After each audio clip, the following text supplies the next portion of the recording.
Jamie Dimon, JPMorgan Chase CEO, recently made waves with his candid critique of the Federal Reserve.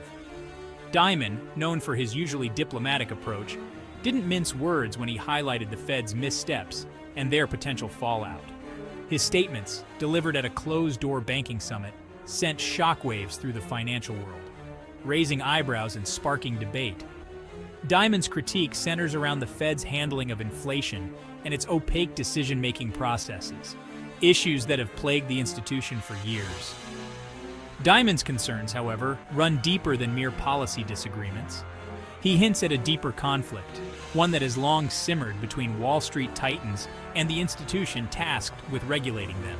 This tension, often masked by polite corporate speak, reveals a fundamental truth about the financial system. The very institutions meant to safeguard it are often entangled in its web of conflicts. Dimon's outspokenness, while surprising to some, is a potent reminder of the immense power the Federal Reserve wields. It underscores the urgent need for transparency and accountability, particularly in the wake of the 2008 financial crisis, a crisis many argue was exacerbated by the Fed's own actions.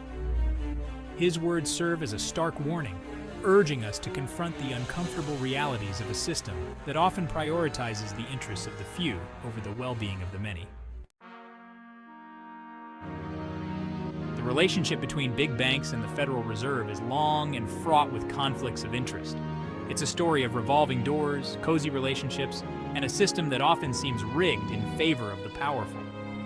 From the Fed's inception in 1913, concerns about its susceptibility to Wall Street influence have persisted. Critics argue that the Fed's structure, with its regional banks heavily influenced by private banks, creates an inherent conflict of interest. Throughout history, this tension has played out in various ways. The Fed's actions during the Great Depression, for instance, have been criticized for favoring large banks at the expense of smaller institutions and the public. Similarly, the Fed's response to the 2008 financial crisis, which involved bailing out several major banks, raised serious questions about moral hazard and the too-big-to-fail dilemma. These historical examples underscore a fundamental flaw in the system. The very institutions entrusted with regulating the financial industry are often deeply intertwined with it. This creates a breeding ground for conflicts of interest, regulatory capture, and an environment where the needs of the financial elite often overshadow the needs of the broader economy. The implications of this cozy relationship between Wall Street and the Fed are far-reaching, impacting the lives of everyday Americans in profound ways. When the Fed prioritizes the interests of big banks, it's the public that ultimately bears the brunt of the consequences. This manifests in various ways, from inflated asset bubbles that disproportionately benefit the wealthy, to stagnant wages and a shrinking middle class. One of the most concerning outcomes of this dynamic is the widening wealth gap. As the Fed pumps trillions into the financial system, much of it ends up inflating asset prices, primarily benefiting those who already hold significant assets like stocks and real estate. This exacerbates income inequality, leaving the middle class and the poor further behind. Moreover, the Fed's policies often contribute to economic instability. By keeping interest rates artificially low for extended periods, the Fed encourages excessive risk-taking and fuels speculative bubbles. When these bubbles inevitably burst, it's the average citizen who suffers the most, as jobs disappear, retirement savings evaporate, and economic hardship spreads. The current system fosters a dangerous moral hazard. When big banks know they are too big to fail, they are more likely to engage in reckless behavior, knowing that the Fed will ultimately bail them out. This creates an uneven playing field where smaller institutions and businesses operate under a different set of rules. They don't enjoy the same implicit guarantees, making them more vulnerable to economic downturns and less likely to receive government support during crises. This moral hazard extends beyond the financial sector, impacting the broader economy.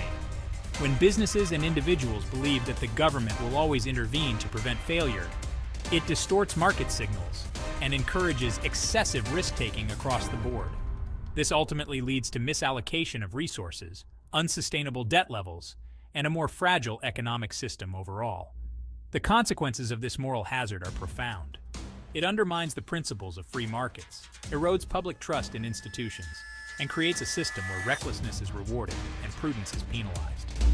This dynamic is not sustainable and poses a significant threat to long-term economic stability and fairness. The Federal Reserve often justifies its actions by claiming they are necessary to maintain economic stability. However, this stability is often an illusion, masking deeper systemic problems. By constantly intervening in markets, the Fed distorts price signals, creates artificial asset bubbles, and delays necessary economic adjustments. This creates a false sense of security, leading to a buildup of imbalances that ultimately result in more severe crises down the line. Moreover, the Fed's focus on short-term stabilization often comes at the expense of long-term economic health. By prioritizing low interest rates and easy money policies, the Fed encourages excessive debt accumulation and discourages productive investment. This creates a vicious cycle of dependence on cheap credit, hindering innovation, productivity growth, and sustainable economic development. The illusion of stability provided by the Fed is a dangerous trap.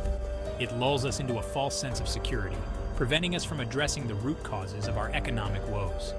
We become addicted to the Fed's interventions, delaying the necessary reforms and adjustments needed to create a truly resilient and equitable economy. Jamie Dimon's recent statements, while controversial, highlight the urgent need for greater transparency and accountability from the Federal Reserve. The Fed operates in secrecy, its decisions made behind closed doors with little public scrutiny. This lack of transparency breeds mistrust and fuels speculation about undue influence from Wall Street. Reforming the Federal Reserve is not about dismantling the institution entirely. It's about ensuring it serves the interests of the public, not just the financial elite. This requires greater transparency in its decision-making processes, a more diverse and representative board of governors, and a clear mandate that prioritizes long-term economic health over short-term market manipulation. The time for complacency is over. We must demand greater accountability from our central bank. The future of our economy, and indeed our democracy, depends on it.